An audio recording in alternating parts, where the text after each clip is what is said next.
قسط نمبر 5 گزشتہ قسط کا خلاصہ۔ سنیاسی قبیلے میں جب میں پکڑا گیا تو مجھے سردار تارا خان کے سامنے پیش کیا گیا۔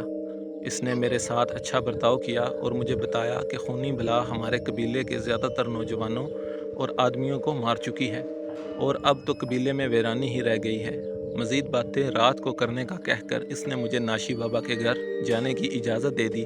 تارا خان کے بندے میرے ساتھ تھے اور مجھے ناشی بابا کے گھر کے دروازے تک چھوڑ کر واپس چلے گئے۔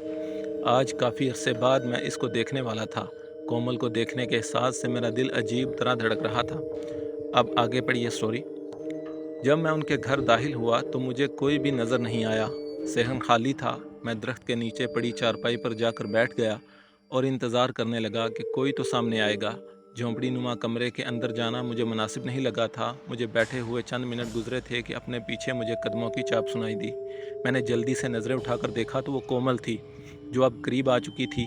پانی پی لیں، اتنا کہہ کر اس نے گلاس میرے سامنے کر دیا۔ میں نے ایک نظر اسے دیکھا اور پانی کا گلاس اس کے ہاتھ سے تھام لیا اور پوچھا، سب کیسے ہیں؟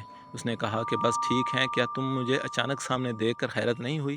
میں نے غور سے کومل کی طرف دیکھتے ہوئے پوچھا تو وہ کہنے لگی، مجھے کچھ دیر پہلے معلوم ہو گیا تھا کہ تم ہمارے قبیلے میں واپس آ گئے ہو اور میں تمہارا انتظار کر رہی تھی، اس لیے تمہیں سامنے دیکھ کر مجھے حیرت نہیں ہوئی۔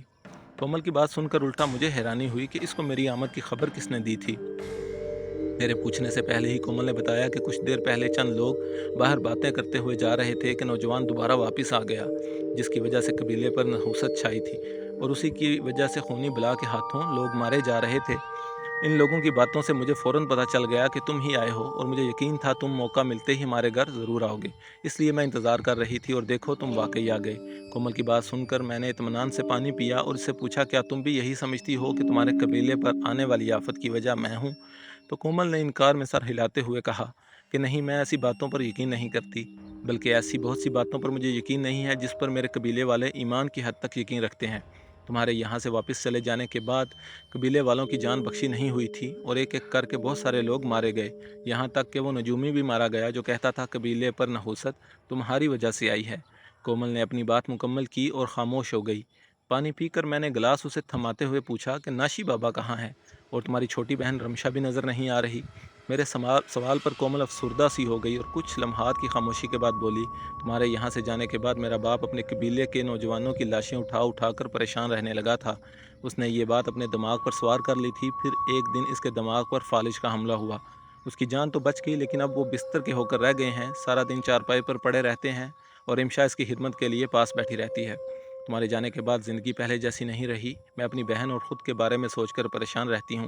اگر ہماری ماں زندہ ہوتی تو شاید ہم اتنے پریشان اور اکیلے نہ ہوتے۔ اتنا کچھ بتاتے ہوئے کومل کی آنکھیں بھیگ چکی تھیں۔ میں نے اسے تسلی دیتے ہوئے کہا، فکر نہ کرو، سب کچھ ٹھیک ہو جائے گا۔ میں اب واپس آیا ہوں تو تم لوگوں کے ساتھ ہی رہوں گا۔ کومل بولی، تم کتنے دن ہمارے پاس رہو گے؟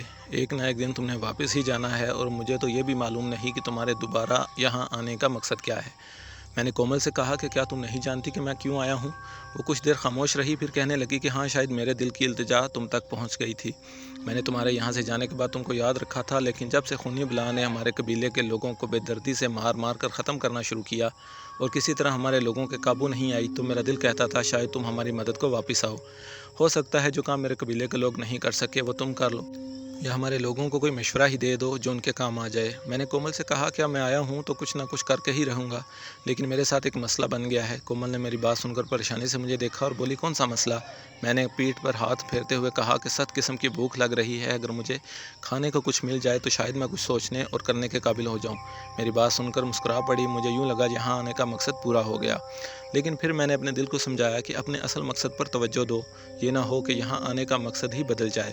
اگر ایسا ہو گیا تو میں ہر مشن میں بری طرح ناکام ہو جاؤں گا۔ کومل نے مجھے کہا کہ ابھی تو صرف چاول پک سکتے ہیں اور اس کے لیے زیادہ دیر انتظار نہیں کرنا پڑے گا۔ اتنا کہہ کر وہ کھانا پکانے کا بندوبست کرنے لگ پڑی اور میں وہاں سے اٹھ کر جھونپڑی نما کمرے میں آ گیا۔ رمشا مجھے اچانک سامنے پا کر حیرت اور خوشی سے اچھل پڑی۔ شاید کومل نے اسے میرے آنے کے بارے میں کچھ نہیں بتایا تھا۔ ناشی بابا ایک چارپائی پر گہری نیند میں ڈوبا بے سدھ پڑا تھا۔ رمشا کہنے لگی کہ بابا بس اسی حالت میں ہوتا ہے، کبھی کبھار آنکھیں کھولتا ہے ورنہ خاموشی سے پڑا رہتا ہے۔ مجھے اس کی حالت دیکھ کر بہت افسوس ہوا تھا۔ وہ زندہ دل اور زندگی سے بھرپور انسان تھا۔ اس نے میری جان بچائی تھی لیکن اب خود قابل رحم حالت میں تھا۔ میں کچھ دیر اس کے پاس بیٹھا رہا، پھر وہاں سے اٹھ کر باہر آ گیا۔